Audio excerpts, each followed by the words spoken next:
Welcome to another video. आज का जो हमारा टॉपिक है वो है mechanism for the control of the blood pressure. मतलब फिजियोलॉजिकल कौन से मैकेनिज्म है जिससे ब्लड प्रेशर कंट्रोल होता है। लेट्स सपोज हम एग्जांपल उठा रहे हैं कि ब्लड प्रेशर क्या हो गया है, डिक्रीज ब्लड प्रेशर हो गया है। ठीक हो गया जी। अब ये डिक्रीज ब्लड प्रेशर है तो इसको हम हमारी बॉडी फिजियोलॉजिकली कैसे मेंटेन करती है, तो इसको ये बढ़ाए बॉडी। ठीक है, दो मैकेनिज्म होते हैं।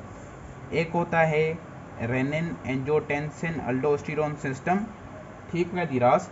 और दूसरा होता है sympathetic activity, sympathetic activity activity let suppose patient को हेमरेज हो गया है, ब्लड लॉस हो गई ज़्यादा, तो हमारी क्या होगी, सिंपैथेटिक एक्टिविटी भी बढ़ेगी। और लॉन्ग टर्म में इनकेस मतलब किसी का हाइपोटेंसिव पेशेंट है तो रेनिन एंजियोटेंसिन सिस्टम भी एक्टिवेट होगा उसको ब्लड प्रेशर को मेंटेन करने के लिए। ठीक है, आप उसको छोड़ें, आप ये समझिए कि ब्लड प्रेशर किसी का ड्रॉप हो गया है तो वो बॉडी में हमारे कौन से मैकेनिज्म, एक तो सिंपैथेटिक एक्टिविटी और दूसरी रास है रेनिन एंजियोटेंसिन अल्डोस्टेरोन सिस्टम। ठीक हो गया जी। अब कैसे होता है, पहले इसको समझ लेते हैं रास को। लेट सपोज जो है ना, क्या होगी, ये रीनल ब्लड फ्लो कम हो गई है। अब जब हमारी बॉडी में ब्लड कम होगी, हाइपोटेंसिव होगी हमारी बॉडी, तो हमारी जो किडनी की तरफ ब्लड जाएगी वो क्या होगी, ब्लड कम जाएगी, डिक्रीज रीनल ब्लड फ्लो हो जाएगा। ठीक होगा जी। अब जब डिक्रीज रीनल ब्लड फ्लो हो गया तो उसके बाद क्या होगा, हमारा जीएफआर कम होगा। ठीक है, जीएफआर जब कम होगा तो क्या, जब देखें जीएफआर कम हो रहा है तो मतलब हमारे जो सोडियम क्लोराइड है वो भी कम फिल्टर होगा। और उसके अलावा क्या होगा कि अब जो फ्लूइड है जो मतलब ल्यूमेन में आ रहा है प्रोक्सिमल कन्वर्टिबल के, तो उधर से रीअब्जॉर्प्शन ज़्यादा हो जाएगी सोडियम क्लोराइड की, 65 रीअब्जॉर्प्शन उधर हो जाती है। तो वो ज़्यादा, क्योंकि स्लो मूवमेंट है, कम फ्लूइड है, तो रीअब्जॉर्प्शन ज़्यादा हो जाएगी। तो जब मैं डिस्टल कन्वर्टिबल पे पहुँचेगी, जो हमारा फ्लूइड है वो पहुंचेगा तो उधर NaCl कम होगी। जब NaCl कम होगी तो हमारा जो मैक्यूला डेंसा है वो सेंस करके आएगा कि डिक्रीज इन द NaCl है। तो आगे क्या होगा, जीएफआर कम होगा तो decrease NaCl at macula densa. ठीक है, मैक्यूला डेंसा पे क्या होगी, NaCl कम पहुंचेगी। जब NaCl मैक्यूला डेंसा पे कम पहुंचेगी तो उसके बाद क्या होगा, उसके बाद हमारी, आपको पता है कि मैक्यूला डेंसा क्या होता है, जक्स्ट्राग्लैंडुलर एपेंडिक्स का एक पार्ट होता है। तो वो क्या करेगा, रेनिन की प्रोडक्शन इंक्रीज करवाएगा। ठीक है, ये इतना काम हो हमारा हो गया। अब जब रेनिन बढ़ जाएगी, हम रेनिन इंक्रीज हो जाएगी, इंक्रीज रेनिन की प्रोडक्शन, तो उसके बाद क्या होता है कि एक प्रोटीन होती है एंजियोटेंसिनोजिन, एंजियोटेंसिनोजिन जो लिवर प्रोड्यूस करता है और ये ब्लड में मौजूद होती है। ये है अल्फ़ा 2 ग्लोबुलिन है, अल्फ़ा 2 ग्लोबुलिन ग्लोब्यूलिन प्रोटीन है। ठीक है, अब जो एंजियोटेंसिनोजिन है इस पर क्या करेगी, रेनिन काम करेगी। ठीक हो गया जी। अब जब इस पे रेनिन काम करेगी तो क्या होगा कि ये कन्वर्ट हो जाएगी एंजियोटेंसिन 1 में, एंजियोटेंसिन 1 में। अब एंजियोटेंसिन 1 जो है ये जाएगा पल्मोनरी सर्कुलेशन में, उधर जो एंडोथेलियल सेल्स होते हैं उधर क्या होता है, एसी एंजाइम होता है, एंजियोटेंसिन कन्वर्टिंग एंजाइम। ठीक है, वो इसको क्या करेगा, एंजियोटेंसिन 2 में कन्वर्ट करेगा। कौन सा एंजाइम, एसी एंजाइम। ठीक है, एंजियोटेंसिन कन्वर्टिंग एंजाइम। अब जो एंजियोटेंसिन 2 है वो कौन से फंक्शन करवाएगा, एक तो ये क्या करेगा, एक पहला ये फंक्शन करेगा अल्डोस्टेरोन का इंक्रीज करेगा फ्रॉम द एड्रिनल कॉर्टेक्स में से। ठीक है, जूना ग्लोमेरुलर से अल्डोस्टेरोन की प्रोडक्शन करवाएगा, अल्डोस्टेरोन की प्रोडक्शन करेगा। ठीक है, अब अल्डोस्टेरोन ये क्या करेगा, ये इंक्रीज करेगा सोडियम एंड वाटर की रिटेंशन, वाटर की रिटेंशन बढ़ जाएगी। ठीक है, जब सोडियम एंड वाटर की रिटेंशन बढ़ जाएगी तो क्या होगा, ब्लड वॉल्यूम इंक्रीज हो जाएगा, इंक्रीज ब्लड वॉल्यूम। अब जब इंक्रीज ब्लड वॉल्यूम हो जाएगा तो आपको पता है कि ब्लड वॉल्यूम जब इंक्रीज हो रहा था तो हमारा क्या, प्रीलोड इंक्रीज हो रहा था। जब प्रीलोड इंक्रीज होगा तो क्या होगा, मैं आपको दिखाता हूँ। ठीक है, ये टोटल ब्लड वॉल्यूम है। जब ब्लड वॉल्यूम बढ़ेगा तो एंडास्ट्रोल वॉल्यूम बढ़ेगा, उसके बाद प्रीलोड बढ़ेगा, स्ट्रो वॉल्यूम बढ़ेगा, कार्डिक आउटपुट बढ़ेगा, सिस्टोलिक बीपी बढ़ेगी, तो ब्लड प्रेशर क्या हो जाएगा, इंक्रीज हो जाएगा। तो मैं इसको शॉर्टकट में लिखता हूँ, ब्लड वॉल्यूम बढ़ेगा तो क्या होगा, कार्डिक आउटपुट बढ़ेगा, कार्डिक आउटपुट इंक्रीज होगा। ठीक है, जब कार्डिक आउटपुट बढ़ेगा तो इंक्रीज बीपी होगी। ठीक है, इंक्रीज ब्लड प्रेशर होगा। ओके जी, ये हो गया। उसके अलावा जो हमारा एंजियोटेंसिन 2 है वो क्या करेगा, वो करेगा इंक्रीज पेरिफेरल रेजिस्टेंस। दूसरा फंक्शन इसका क्या है, increase peripheral resistance, peripheral resistance करेगा। क्योंकि क्या है, एंजियोटेंसिन एक स्ट्रांग वेजो कंस्ट्रिक्टर है, मतलब आर्टरीज को भी कंस्ट्रिक्ट करता है, वेंस को भी कंस्ट्रिक्ट करता है। एक स्ट्रॉन्ग वेजो कंस्ट्रिक्टर कौन है? एंजियोटेंसिन 2 है। ठीक है, इंक्रीज पेरिफेरल रेजिस्टेंस हो जाएगी। तो जब इंक्रीज पेरिफेरल रेजिस्टेंस हो जाएगी तो उसके आपको पता है कि ये क्या करेगी? इंक्रीज बीपी करेगी।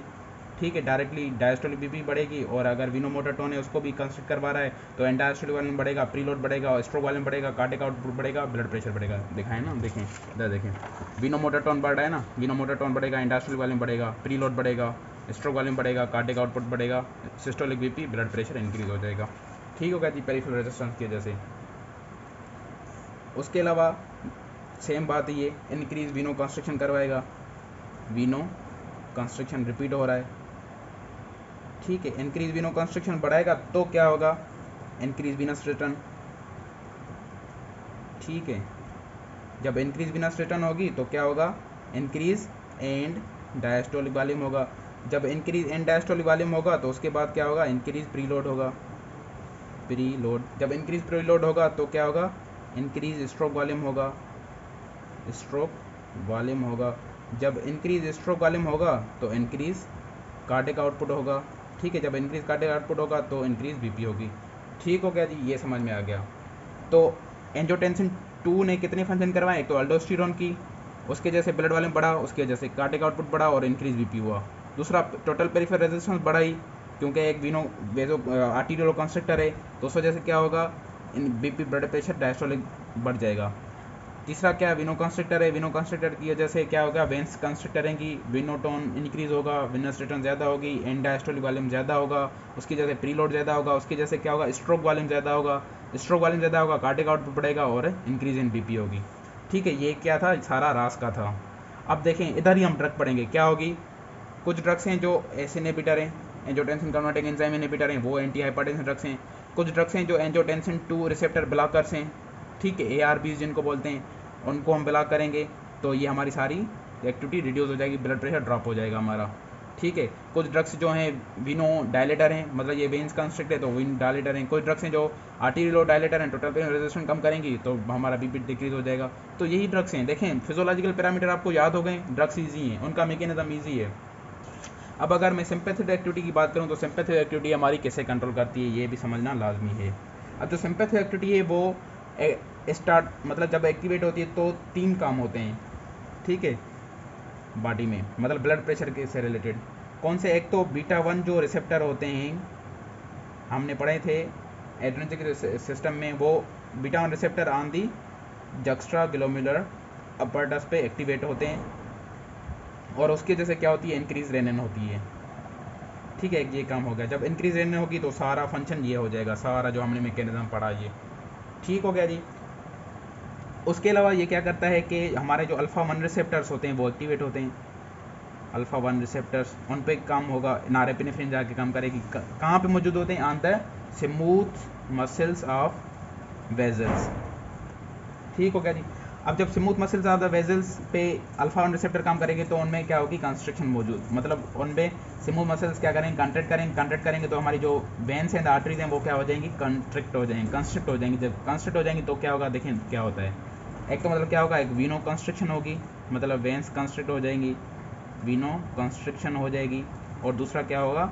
आर्टीरियोलो कंस्ट्रक्शन हो जाएगी, आर्टीरियोलो कंस्ट्रक्शन। ठीक है, मैं शॉर्ट फॉर्म लिख रहा हूँ। अब आर्टीरियल होगा तो सिंपल है, आर्टीरियल होगा तो टोटल पेरिफेरल रेजिस्टेंस बढ़ेगी। जब टोटल पेरिफेरल रेजिस्टेंस बढ़ेगी तो कौन सा बीपी इंक्रीज होगा? डायस्टोलिक बीपी बढ़ेगा। ठीक है, ये इंक्रीज हो गया। उसके अलावा अगर वीनो कंस्ट्रक्शन होगी तो क्या होगा? सेम बात ये याद कर लें, इंक्रीज वीनस रिटर्न। ठीक है, वीनस रिटर्न क्या हो जाएगा? इंक्रीज हो जाएगा। जब वीनस रिटर्न इंक्रीज हो जाएगा तो उसके बाद क्या होगा? जब वीनस रिटर्न इंक्रीज हो जाएगा तो इंक्रीज एंड डायस्टोलिक वॉल्यूम होगा।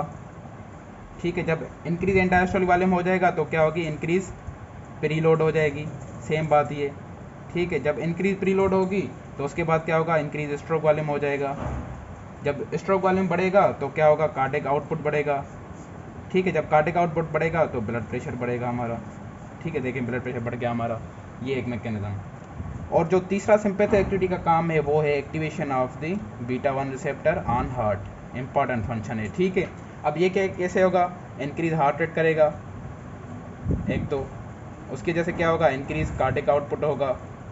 उसकी वजह से क्या होगा, इंक्रीज बीपी होगा, एक ये mechanism beta 1 on the heart. और उसके अलावा क्या होगी, हमारी कंडक्टिविटी बढ़ेगी, और उसके जैसे क्या होगी, ये हार्ट रेट बढ़ेगा। और उस तीसरी क्या होगी, कंट्रैक्टिलिटी बढ़ेगी, वेंट्रिकुलर मायोकार्डियम जो है वो ज़्यादा कंट्रैक्ट करेंगे। जब वो ज़्यादा कंट्रैक्ट करेंगे तो क्या होगी हमारी, हमने पढ़ा था कि जब कॉन्ट्रैक्टिलिटी ऑफ द हार्ट बढ़ती है तो स्ट्रोक वॉल्यूम बढ़ेगा, जब स्ट्रोक वॉल्यूम बढ़ेगा तो कार्डियक आउटपुट बढ़ेगा, तब सिस्टोलिक बीपी बढ़ेगा हमारा। ठीक है जी, ये थे 2 physiological mechanism for the controlling of the BP. Hopes आपको ये सारा मैकेनिज्म समझ में आ गया है। अब जो नेक्स्ट वीडियो करेंगे हम उसमें ड्रग्स स्टार्ट करेंगे कि कौन सी ड्रग्स होती हैं और वो कैसे कंट्रोल करती हैं ब्लड प्रेशर को डिक्रीज़ करवाती हैं। ठीक है जी, अगर आपको ये पैरामीटर समझ में आ गए, ये मैकेनिज्म समझ में आ गए, तो उन ड्रग्स का मैकेनिज्म आपको इजीली समझ में आ जाएगा। तब तक के लिए अल्लाह हाफिज़।